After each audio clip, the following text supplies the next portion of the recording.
वर्तमान में जारी यूक्रेन रूस की जंग में एक अजीब सी आवाज हवा में गूंज रही थी। यह आवाज थी एक खतरनाक ईरानी स्वदेशी ड्रोन की। नाम है शाहिद 136। दशकों से प्रतिबंधों को झेल रहा ईरान, जिसे वेस्ट ने लंबे समय से अलग थलग रखा था, अब रूस को गेम चेंजिंग टेक्नोलॉजी दे रहा था, जिससे दुनिया को यह पूछने पर मजबूर होना पड़ा, एक प्रतिबंधों वाला देश इतना पावरफुल कैसे बन गया। ईरान का उदय 4 पिलर पर टिका है: IRGC, एडवांस्ड मिसाइल और ड्रोन, एक बड़ा प्रॉक्सी नेटवर्क और तेल और गैस के बड़े भंडार, हर एक दूसरे को मजबूत करता है, जिससे ईरान की ताकत का असर मेडिटेरेनियन से अफगानिस्तान तक फैला हुआ है। आज हम जानेंगे कि ईरान ने आइसोलेशन को अपनी सबसे बड़ी ताकत कैसे बनाया, एक ऐसी मिलिट्री और स्ट्रैटेजिक मशीन बनाई जो अब ग्लोबल कॉन्फ्लिक्ट्स को आकार देती है। इस्लामिक रिवॉल्यूशनरी गार्ड कॉर्प्स या IRGC ईरान के सत्ता की रीढ़ है, एक मिलिट्री, इकोनॉमिक और पॉलिटिकल पावर हाउस। 1969 की क्रांति के बाद बना IRGC अपनी खुद की आर्मी, नेवी और एयर फोर्स को कमांड करता है, जो ईरान की रेगुलर मिलिट्री से अलग है और केवल सुप्रीम लीडर को जवाबदेह है। इसका इकोनॉमिक एम्पायर कंस्ट्रक्शन, तेल और टेलीकम्युनिकेशंस तक फैला है, जिससे इसे स्टेट से फाइनेंशियल इंडिपेंडेंस मिलती है। IRGC की एलीट क्वाड्स फोर्स ईरान के फॉरेन ऑपरेशंस को लीड करती है, पूरे रीजन में प्रॉक्सीज को ट्रेनिंग और हथियार देती है। रेगुलर आर्मी के उलट IRGC क्रांति की आइडियोलॉजी की रक्षा करता है, मिसाइल डेवलप करता है, ड्रोन को कमांड करता है और ईरान के प्रॉक्सी नेटवर्क को मैनेज करता है। लाखों की संख्या में कर्मियों के साथ IRGC ईरान का असली पावर सेंटर है। इसका पहला और सबसे इंपॉर्टेंट पिलर, IRGC को समझना ईरान की एंड्यूरिंग स्ट्रेंथ को समझने की कुंजी है। वेस्टर्न एयर पावर का मुकाबला न कर पाने की वजह से ईरान ने मिसाइलों और ड्रोनों में इन्वेस्ट किया, जिससे मिडिल ईस्ट में सबसे बड़ा आर्सेनल बना। ईरानी इंजीनियर्स ने फॉरेन डिजाइन को रिवर्स इंजीनियर किया, खासकर नॉर्थ कोरिया से, जिससे बढ़ती रेंज और एक्यूरेसी वाली मिसाइलें डेवलप हुईं।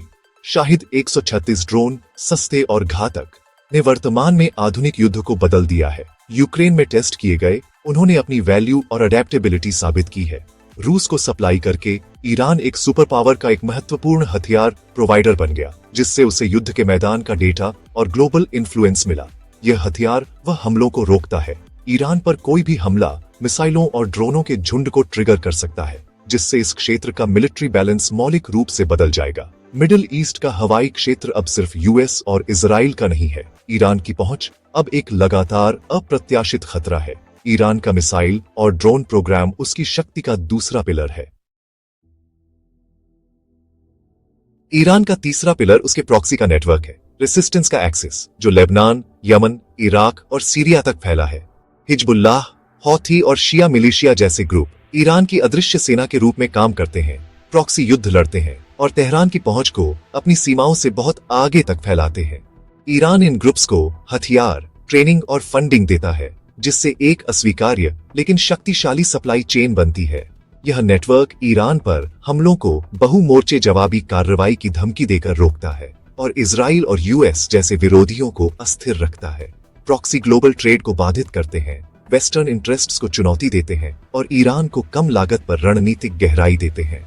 रेसिस्टेंस का एक्सेस ढाल और तलवार दोनों है, जो ईरान को असिमेट्रिकल वॉरफेयर का मास्टर बनाता है। अपने प्रॉक्सी के माध्यम से ईरान सीधे टकराव के बिना रीजन के संघर्षों को आकार देता है। ईरान के विशाल तेल और गैस भंडार उसकी शक्ति का आधार है, जो उसकी मिलिट्री और स्ट्रैटेजिक महत्वाकांक्षाओं को फंड करते हैं। सैंक्शन के बावजूद ईरान ने चोरी में महारत हासिल कर ली है, शैडो फ्लीट और गुप्त सौदों का उपयोग करके, खासकर चीन के साथ तेल को चालू रखने और रेवेन्यू को हाई रखने के लिए। ग्लोबल एनर्जी क्राइसिस और बदलते हुए गठबंधन ने ईरान के प्रभाव को और बढ़ा दिया है, क्योंकि खरीदार वेस्टर्न कंट्रोल के बाहर किफायती ऊर्जा की तलाश में है। एक प्रमुख ओपेक प्लस सदस्य के रूप में ईरान ग्लोबल तेल की कीमतों को प्रभावित करता है, जिससे उसकी स्थिति और मजबूत होती है। तेल का पैसा ईरान की मिलिट्री, प्रॉक्सी और डोमेस्टिक स्टेबिलिटी को बनाए रखता है, जिससे संसाधन समृद्ध देश के खिलाफ सैंक्शन की सीमाएं दिखती हैं। इकोनॉमिक रेजिलियंस ईरान को एक आक्रामक फॉरेन पॉलिसी अपनाने की अनुमति देती है, जबकि घर पर कंट्रोल बनाए रखती है। तेल, ईरान की क्रांति और उसकी शक्ति के चौथे पिलर का जीवन रक्त है। वेस्टर्न आइसोलेशन के दशकों ने ईरान को रूस, चीन और नॉर्थ कोरिया के साथ गठबंधन बनाने के लिए मजबूर किया, एक अनौपचारिक गुट जो यूएस के प्रभुत्व के खिलाफ एकजुट है।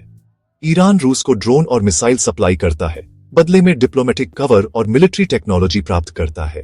चीन ईरान का टॉप ट्रेडिंग पार्टनर है, जो रियायती तेल खरीदता है और लॉन्ग टर्म स्ट्रैटेजिक प्रोजेक्ट्स में इन्वेस्ट करता है, जबकि रीजनल डील करता है जो ईरान के असर को बनाए रखता है। नॉर्थ कोरिया और ईरान मिसाइल टेक्नोलॉजी साझा करते हैं, जिससे दोनों देशों के रक्षा सौदों को बढ़ावा मिलता है। हाल ही में रूस नॉर्थ कोरिया रक्षा समझौता इस पश्चिमी विरोधी गठबंधन को मजबूत करता है, जिससे मिलिट्री, इकोनॉमिक और डिप्लोमेटिक सहयोग को बढ़त मिलती है। साथ मिलकर ये देश पश्चिमी प्रतिबंधियों को चुनौती देते हैं और ग्लोबल बैलेंस ऑफ पावर को फिर से आकार देते हैं। ईरान के गठबंधन वैश्विक पर उसकी पहुंच और रेजिलियंस को ताकत देते हैं। बाकी सब पर ईरान का परमाणु कार्यक्रम भारी पड़ता है। सुरक्षा और शक्ति की अपनी खोज में अंतिम ट्रम्प कार्ड। आधिकारिक तौर पर शांतिपूर्ण उद्देश्यों के लिए ईरान का यूरेनियम एनरिचमेंट और इंस्पेक्शंस का विरोध इस डर को बढ़ाता है कि वह परमाणु हथियार चाहता है। तेहरान के लिए परमाणु क्षमता अंतिम निवारक है, जो बाहरी खतरों के खिलाफ शासन के बुनियादी ताकत को सुनिश्चित करती है। 2015 के परमाणु समझौते के ढाने और नए सैंक्शन ने ईरान के कार्यक्रम को तेज कर दिया। विशेषज्ञ अब इसे एक परमाणु थ्रेशोल्ड स्टेट मानते हैं। क्या ईरान एक बम बनाएगा? यह रीजन का सबसे खतरनाक सवाल बना हुआ है।